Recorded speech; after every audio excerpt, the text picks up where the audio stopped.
les images d'un chef au chevet de sinistré des inondations de la dernière pluie qui, à cause de dégâts à Kinshasa, un moment de renfort entre le président Yardi Koulé et de familles hébergées provisoirement au stade Tata Raphaël. Dans ce journal, vous verrez les images du garant de la nation visiter le victime interné à l'hôpital Vijana dans la commune d'Oulingola. Vers une bonne gouvernance de l'Internet en RDC, un forum national lancé ce lundi. Table à ces sujets, experts, décideurs et acteurs du secteur numérique cogitent sur comment accélérer la transformation numérique de la RDC. Puis la RDC, terre d'opportunités. Au sommet économique d'Abu Dhabi, la chef du gouvernement, RD Koulé, a étalé aux leaders économiques mondiaux le pourquoi investir en RDC développement dans le corps de cette édition. Mesdames et messieurs, voilà tout pour les sommaires. Avant de développer ces titres, sachez qui s'est ouvert, c'est le 7 avril 2025, par le président de la RDC, la première session ordinaire de l'Assemblée générale du Conseil supérieur de la magistrature. Dans son allocution d'ouverture, le magistrat suprême a appelé le magistrat pénètre à redonner espoir et à réaffirmer avec courage et fermeté leur rôle de sentinelle de la République. Regardez.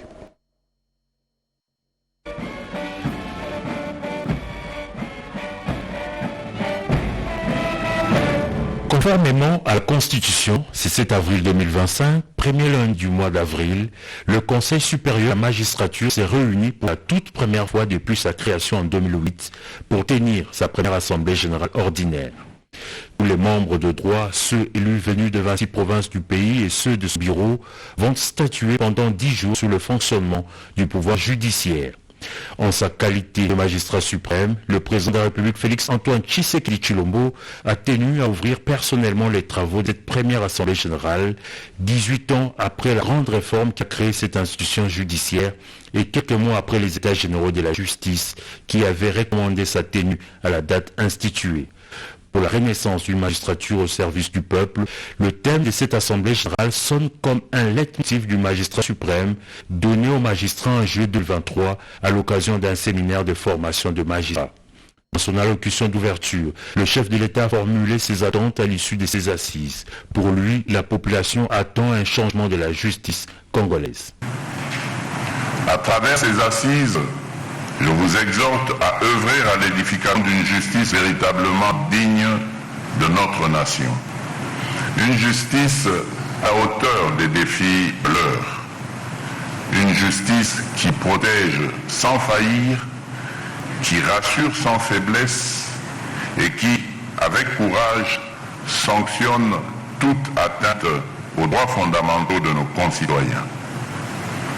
Dans un contexte marqué par les blessures profondes laissées par les conflits, notre peuple exige, avec force et légitimité, la vérité, la justice, l'équité et la réparation. Mesdames et messieurs de l'appareil judiciaire, la République vous regarde. Bien avant le chef de l'État, le président de la Cour constitutionnelle et le président du Conseil supérieur de la magistrature s'est réjoui de la tenue de cette première session ordinaire.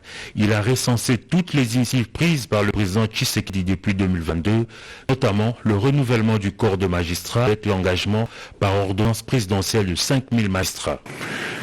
Depuis votre accession à la magistrature suprême, des avancées significatives ont été réalisées au sein du pouvoir judiciaire. À titre illustratif, il a été noté 1. L'exécution du projet de recrutement des magistrats qui est en train de résorber le déficit endémique de nos effectifs avec le recrutement historique de 5000 nouveaux magistrats civils et militaires. 2. L'entrée de magistrats femmes au bureau du Conseil de la magistrature, ainsi qu'au secrétariat permanent du dit Conseil, tout comme leur nomination croissante à la tête de plusieurs juridictions et offices des parquets à travers notre pays. 3. Sur le chapitre du social des magistrats, relevons la matérialisation du projet historique relatif à la prise en charge médicale et des obsèques du magistrat indépendant par l'État à travers la société d'assurance active. La gestion des carrières de magistrats, leur formation, le social, leur logistique figurent parmi les questions qui seront débattues. Chaque juridiction civile et militaire provinciale devrait aussi présenter son rapport à l'occasion de cette assemblée générale. Dans l'actualité également, situation de l'érosion de Kassangoulou. 2 bandes sont déjà mises en œuvre après de travaux d'urgence disjonctés par l'agence congolaise de grands travaux avec ses partenaires chinois. Nico Nzaou, directeur général de la CGT. Pluie de samedi a posé le corps de la dégradation de la ville de Kinshasa. Il y avait beaucoup de dégâts. Et parmi les dégâts, il y avait interruption d'une bande sur la nationale numéro 1 dans sa partie entre Kinshasa et Cap. Et vous avez vu dans les réseaux sociaux qu'à cet endroit précis, au PK15 et K17, il y a eu exactement interruption du trafic sur une seule bande. Et compte tenu du volume de travail, nous avons promis au niveau du ministère des Infrastructures, à travers la CGT ainsi que les partenaires qui travaillent avec Chopeco, nous avons promis que le jour suivant, nous serons en mesure de pouvoir rétablir la circulation sur les bandes. Et maintenant, comme vous pourrez le voir, le travail se poursuit, mais nous avons le plaisir de vous annoncer et de vous montrer que les 2 bandes de circulation sont tout à fait équilibrées. Donc voilà la bonne nouvelle. Vous pouvez remarquer vous-même qu'il y a les véhicules venant de Matadi et ceux venant de Kinshasa. Et nous sommes permis de nous mettre au milieu pour montrer effectivement qu'il y a bien la circulation entre les 2 bandes. Donc on vous a dit que la route était coupée. Non, la route n'était pas coupée. C'est plutôt un incident dû, n'est-ce pas, au changement climatique. La pluie qui est tombée, c'était exceptionnel, qui a fait beaucoup de dégâts à travers la ville et à travers le pays. Et maintenant, vous voyez que les efforts ont payé. Et ici, je tiens également à pouvoir remercier le chef de l'État parce qu'il a été à l'avance par rapport à nous. Il a demandé à ce qu'on puisse construire le rocade. Et avec le problème que nous avons connu sur la rivière Gili, et le rocade est une solution face à ce que nous pouvons vivre la prochaine fois. Et la situation des inondations à Kinshasa demande la solidarité de toute une nation en faveur de sinistrés. Le gouverneur Daniel Bumba Lubaki, qui a trouvé des solutions urgentes pour reloger les personnes affectées, appelle le Kinois et Kinois à l'aide. Edith Chala. Kinshasa, des familles sinistrées habitant les quartiers Salongo et Ndanou dans la cour des Limité ont été évacuées des zones touchées par les inondations enregistrées lors des pluies du 4 au 5 avril dans la ville de Kinshasa. Lors de cette opération, qu'il a supervisée personnellement, le gouverneur Daniel Bumba Lubaki a lancé un appel à la solidarité pendant ce moment difficile que traverse la ville capitale. C'est une de solidarité parce qu'on a Bitumba aujourd'hui de solidarité, un partenaire et bien accompagné Bissou. Nous en appelons à un élan de solidarité de tous. Beaucoup de partenaires nous soutiennent, et nous remercions la première dame et la fondation qui porte son nom pour son accompagnement les niveaux. Les propriétaires des hors-bords sont vivriers.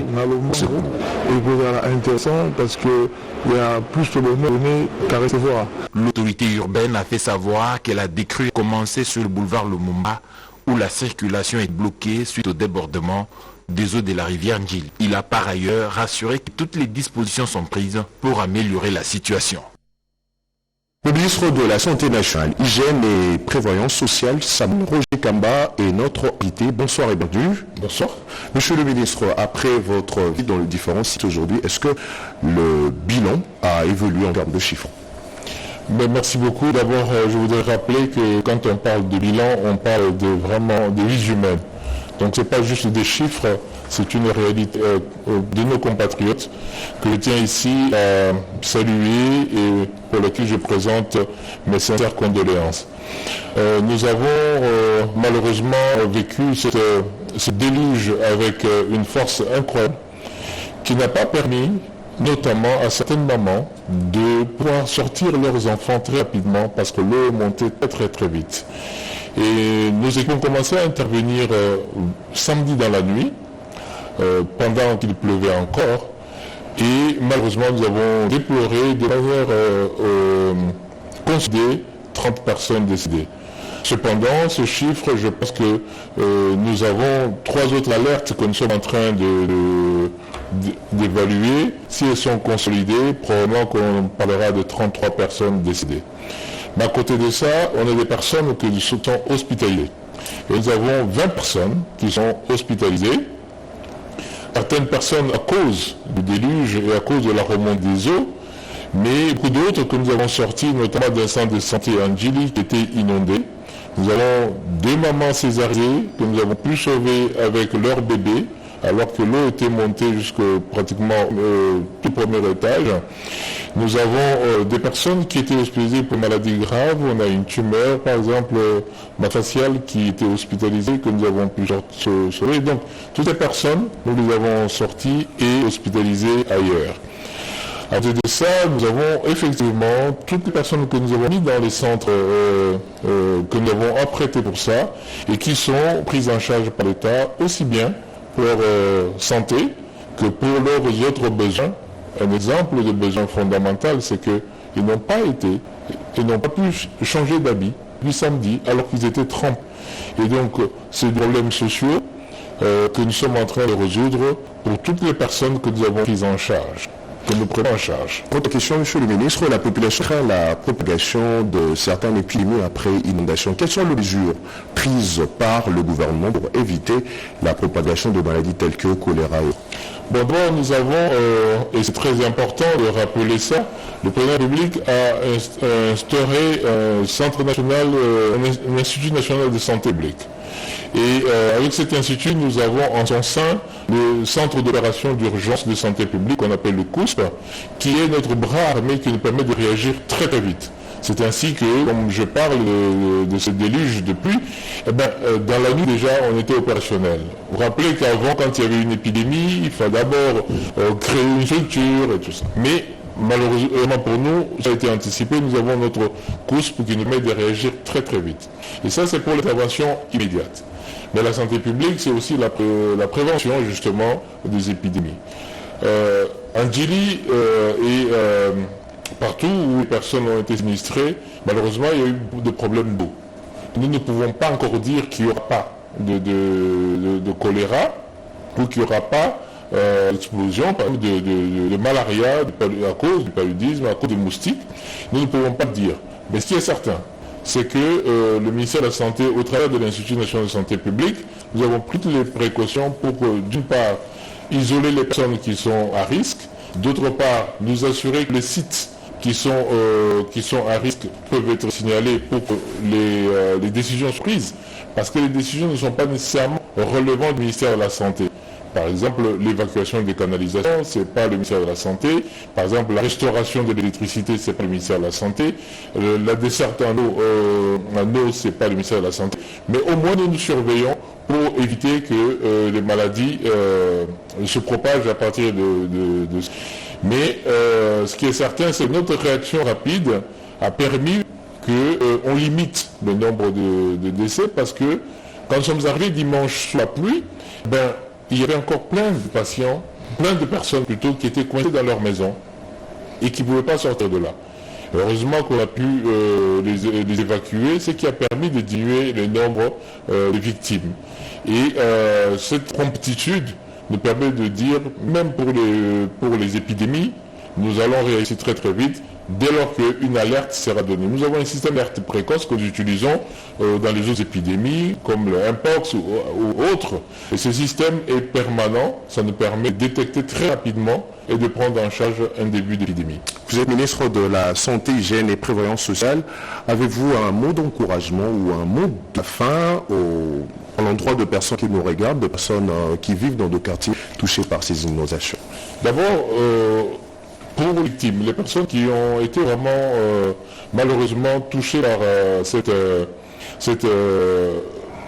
catastrophe naturelle, je dirais que le gouvernement est décidé complètement à les prendre en charge totalement. Aujourd'hui, nous avons entendu des personnes qui voulaient rentrer dans la maison.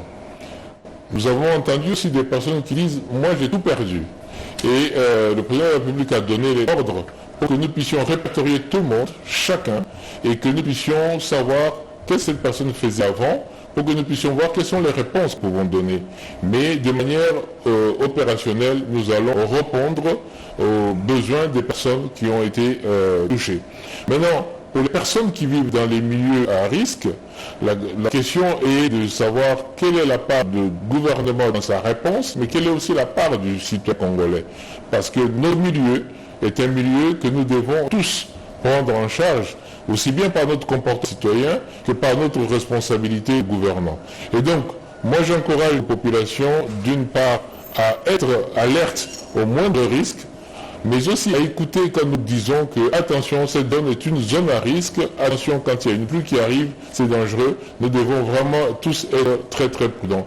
Et donc, pour le ministère de la Santé, nous pouvons assurer que toutes les catastrophes sont gérées de manière très très ciblée pour que les dégâts soient le plus limités possible. Monsieur Samuel G. Kamba, je rappelle que vous êtes ministre de la Santé nationale, Hygiène et Prévoyance sociale. Merci pour toutes ces informations. Merci beaucoup. Poursuivons cette édition. La ministre d'État en charge de l'environnement a lancé le travaux d'un atelier national sur la gestion durable de l'eau. Pobeteyene et Papimbongo. Avec ses 52% d'eau douce, la RDC est une réserve importante et stratégique de l'Afrique. Il faut une gestion durable de cette ressource eau pour que les populations d'ici et ailleurs en tirent pleinement profit. Les experts des ministres de l'Environnement et ceux de ressources hydrauliques s'y attellent dans cet atelier ouvert ce lundi avril par la ministre d'État et ministre de l'Environnement, Eve Bazaïba. Nous devons donc nous outiller pour équiper et prioriser les secteurs de ressources en eau pour faire face aux menaces potentielles d'une guerre de l'eau suivant les besoins actuels face au réchauffement de la planète et cette guerre qui serait commanditée par certains pays en stress qui ont besoin de l'eau. Dans cette démarche, la Banque mondiale s'engage à soutenir la RDC à travers 2 projets. Avec l'appui de la Banque, le projet va financer cette assistance technique et aussi à travers un prix budgétaire. Le composante gestion en ressources en eau est autour de $2 millions. Le PACEA est l'un de ces projets dans le domaine de l'eau. Le programme PACEA vise à donner accès à l'eau potable aux populations et l'eau potable puise dans la ressource en eau. C'est ainsi qu'il faut une meilleure gestion de cette ressource-là pour assurer l'accès à l'eau potable de population. Au final, après 3 jours de travaux, les participants vont formuler des recommandations susceptibles d'accroître la mobilisation autour de la gestion efficiente de l'eau, la RDC. À Kinshasa, experts, décideurs et acteurs du secteur numérique cogitent depuis ce lundi sur comment accélérer la transformation numérique de la RDC. Un encadrement efficace, sécurisé et inclusif. Le dossier forum national sur la bonne gouvernance de l'Internet a été lancé par le président de la Chambre basse du Parlement congolais, Anim Balaka et Patrick Badibanga.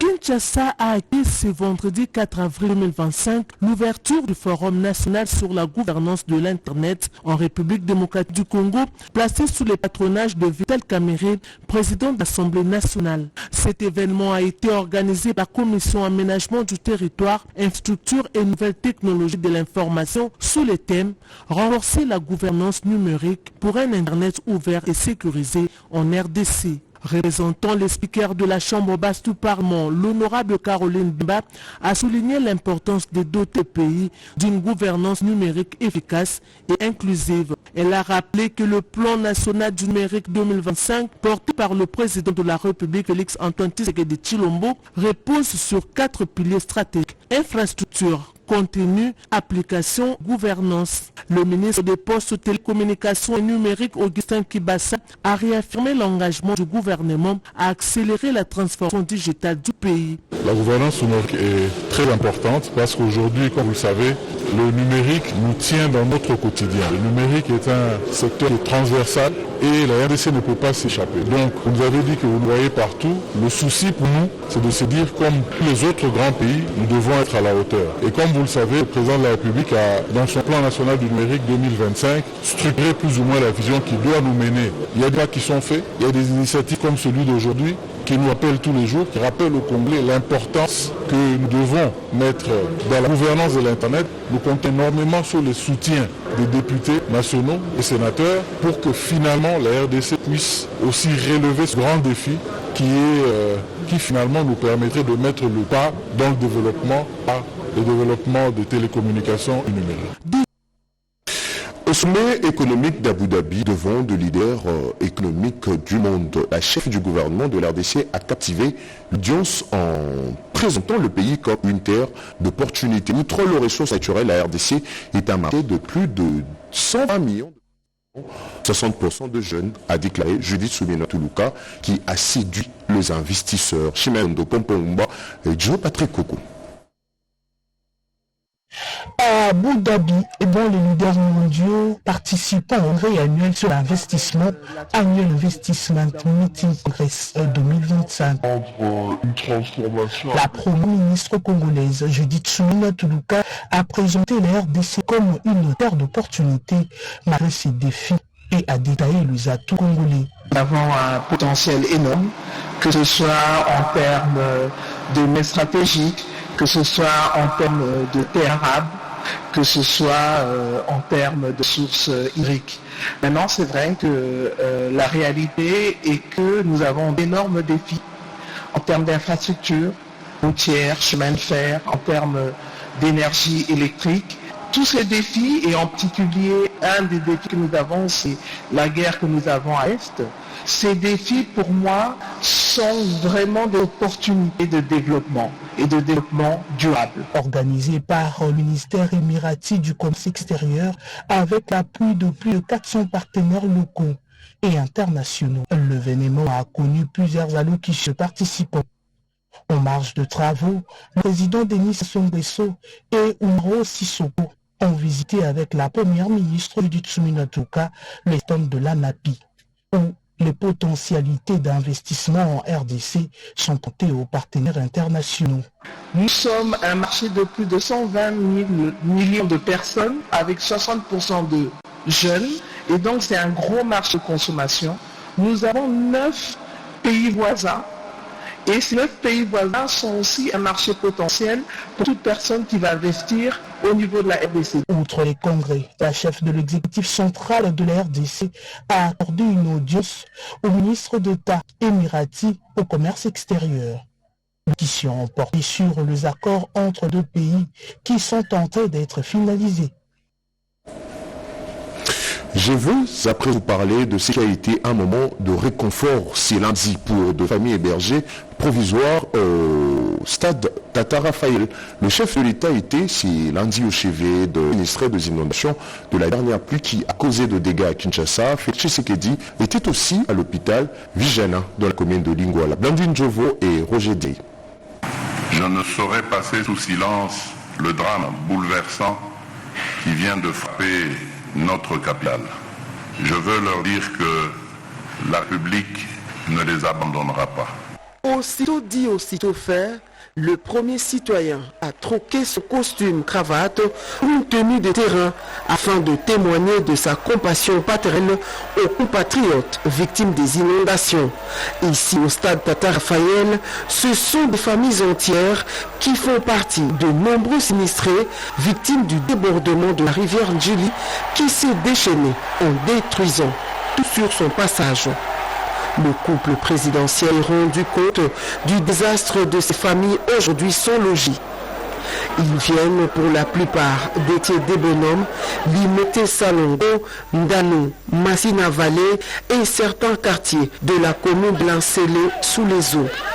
L'autorité provinciale avance un bilan provisoire de 35 morts, des blessés et de nombreux sans-abri.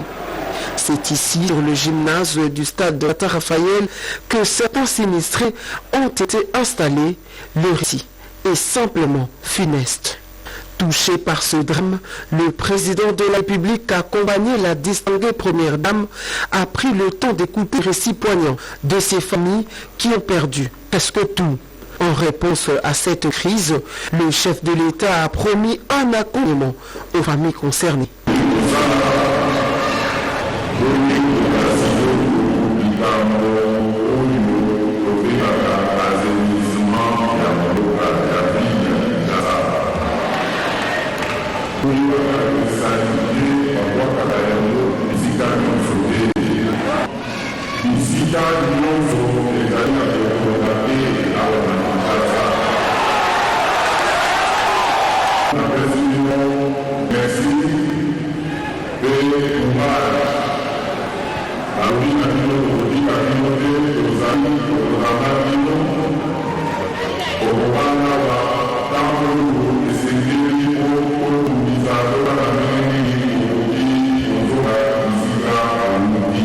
Après une visite sur le deuxième gymnase, toujours au stade Tata Raphaël, le chef de l'État s'est rendu au centre hospitalier Viana dans la commune de Lingwala.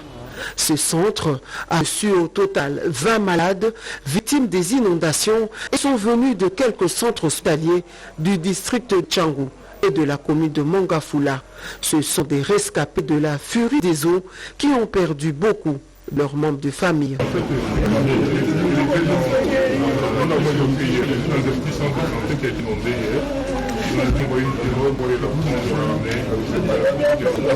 Le président de la République et la distinguée première dame ont fait le tour des pavillons et échangé quelques mots de réconfort avec ses victimes.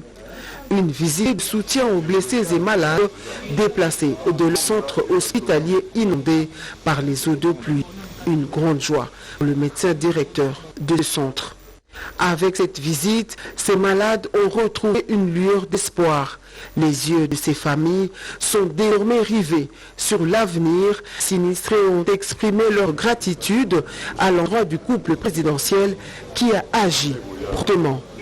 Leur peine est tant soit peu soulagée, même si la météo annonce d'autres grandes pluies sur Kinshasa en cette période.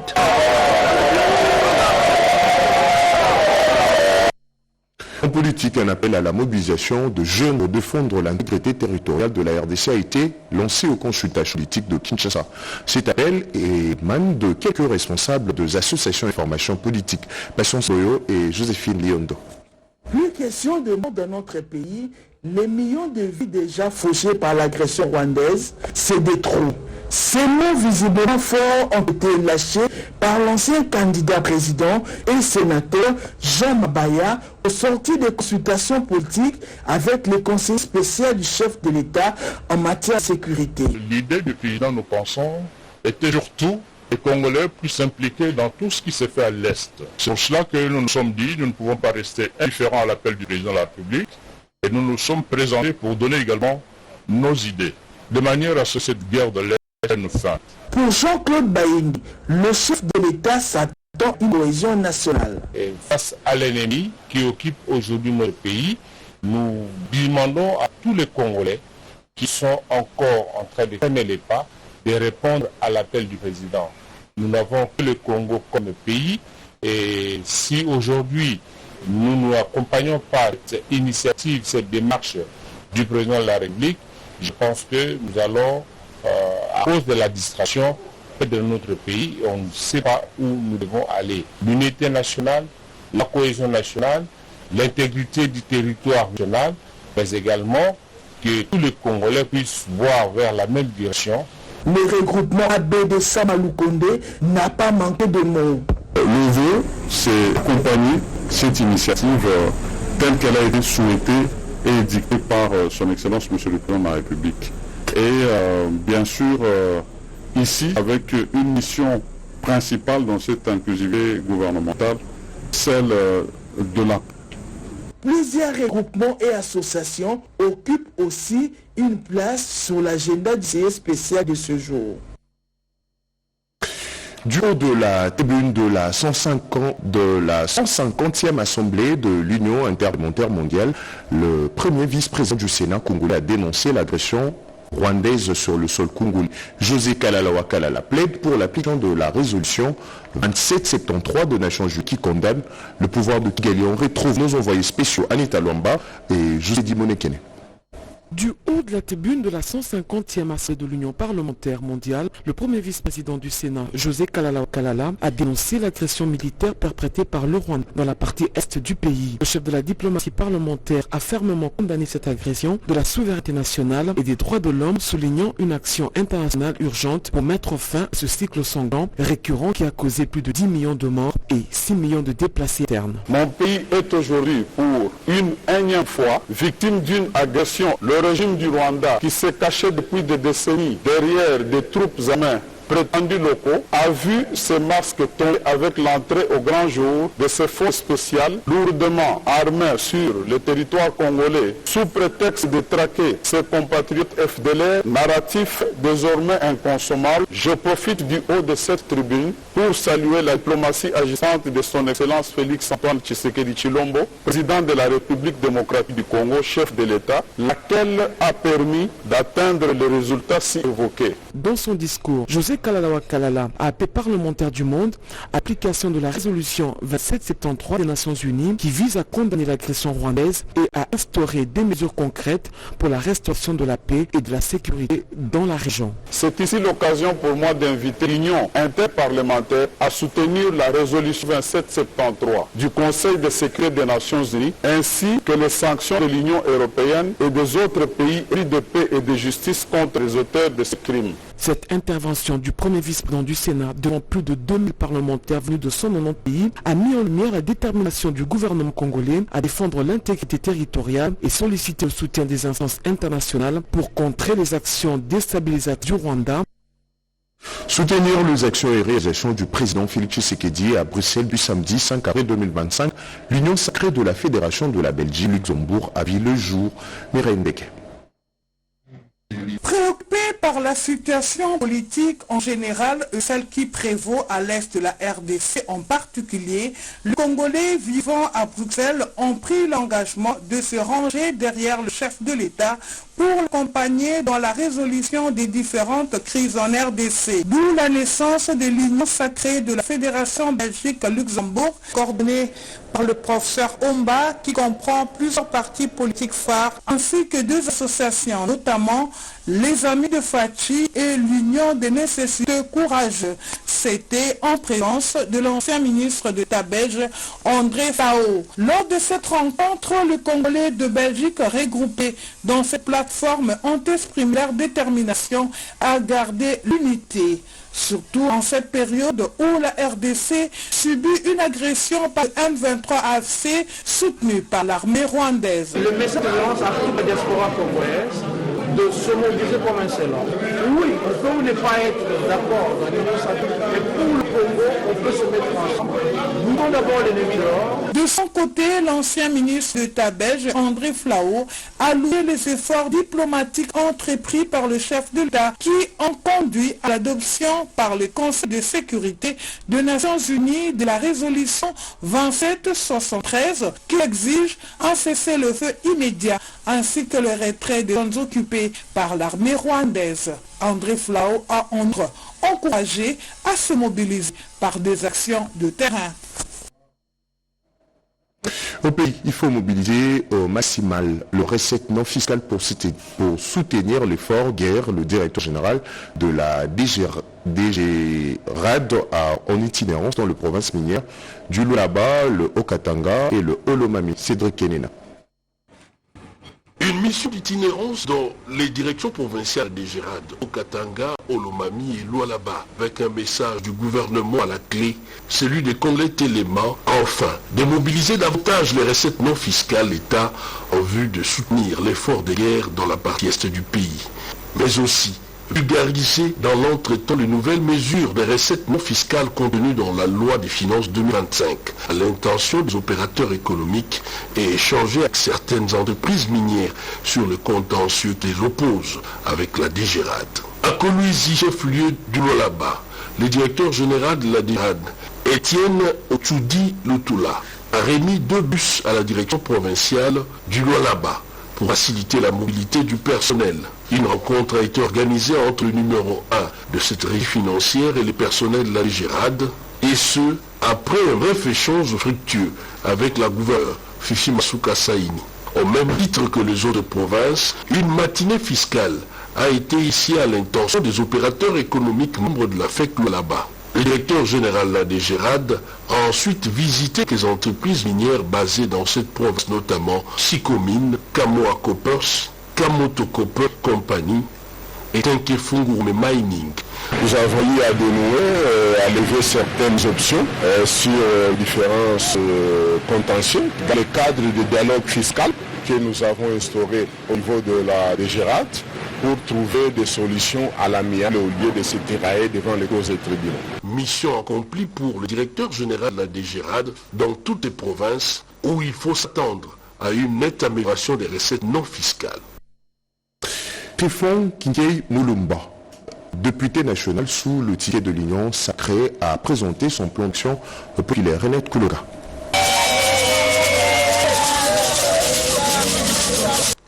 Le ticket de l'Union sacrée de la nation a été porté sur le haut du podium à Massimanimba, province du Loup. L'élection du gouverneur Philippe Akamituna avec son colistier Espoir Massamanki dans la même veine. 5 sénateurs et 5 députés nationaux, parmi lesquels l'honorable Trifon Mulumba, qui a été ovationné à son arrivée à Massimanimba, son fief électoral. Sentiment de gratitude de cet élu de Kitoi. Je vais ici dire merci à cette population de Massalimba, cette population de Kitoi qui m'a massivement donné de voix. Et des voix dont fait que je suis à la fois député national et député provincial. Moi, en faisant la politique, ma stratégie a toujours été d'écouter, de comprendre, de maîtriser ce que dit la population. Parce que c'est la population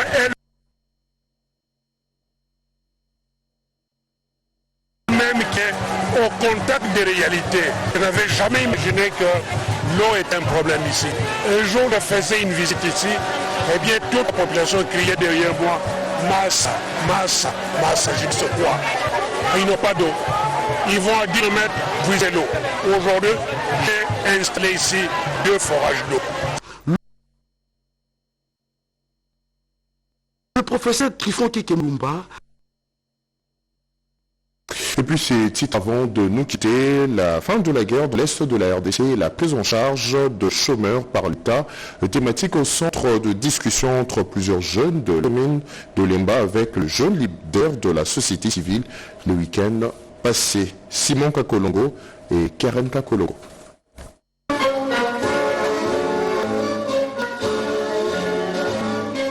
Dans une salle pleine d'énergie et d'engagement, les échanges au cours de cette matinée patriotique pour la paix de la nation ont porté sur 2 urgences nationales, le retour de la paix à l'est de la RDC et la lutte contre le chômage qui frappe une grande partie de la jeunesse congolaise. Un message fort a été adressé aux autorités politico-administratives, celui d'assurer ses responsabilités face à une jeunesse qui ne demande qu'à construire. Initié par Christian Bouichi-Boisbois, fondateur de l'ASBEL, le chômeur a droit à la vie, cette rencontre a surtout été un appel à l'unité, au patriotisme et à la mise en place d'un plan national pour la jeunesse. Car sans jeunesse, aucun avenir n'est possible. La guerre à l'Est, c'est aussi causé par le chômage. Voilà pourquoi nous demandons au chef de l'État et à son gouvernement de donner vraiment un accent, de faire vraiment quelque chose pour que ces problèmes de chômage en RDC soient résolus. Nous sensibilisons les jeunes à aimer leur pays, à intégrer l'armée. Quand les jeunes vont intégrer l'armée, quoiqu'ils sont chômeurs, déjà dans l'armée, ils auront une solde qui est déjà doublée. Félicitations au chef de l'État. Ça, nous sensibilisons les jeunes à s'auto-prendre en charge. Un moment d'éveil citoyen pour un Congo plus juste, en paix et à l'écoute de ses forces vives. C'était votre journal de la rédaction coordonné par Jacques Kabouabam Kouna Sedouga, réalisé par Simon Kakolongo et André Ndjeka, assisté de Yannick Yangumba. La reste continue sur notre site internet et chaîne YouTube en français, Lingala, Sulit, Chuluba et Congo. Restez connectés au programme de votre chaîne. À très bientôt.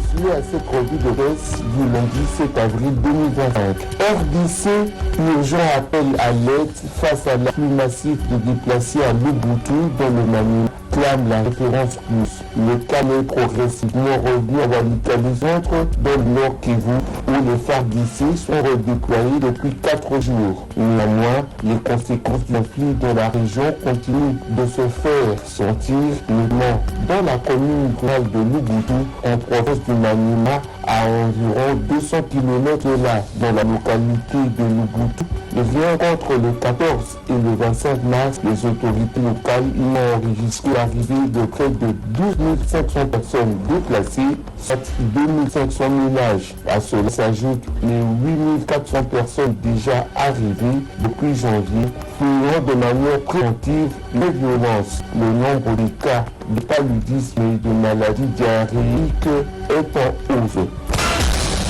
La Croix-Rouge alerte sur la crise humanitaire dans l'est de la RDC et rapporte le potentiel point CD. La situation humanitaire continue de se détériorer dans le province